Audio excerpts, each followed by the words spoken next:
আসসালামাইকুম। আমরা আছি বর্তমানে সদরঘাট আসলে ঈদের পরের টাইম তো ঈদের পরের আসলে যাত্রী তেমন থাকে না। আপনারা দেখতে পাচ্ছেন আসলে তেমন যাত্রী নেই, একবারে পল্টন ফাঁকা।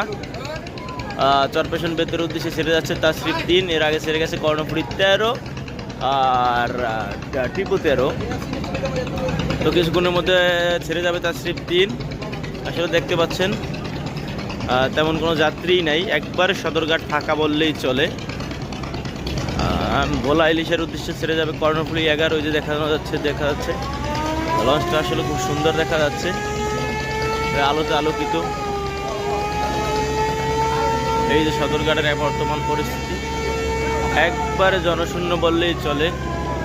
এই সময় সদরঘাটে যাত্রী কারণে পল্টনে হাঁটা যায় না। আসলে এখন কোনো যাত্রী নাই পল্টনে, লঞ্চগুলো যাইতেছে একবারে খালি।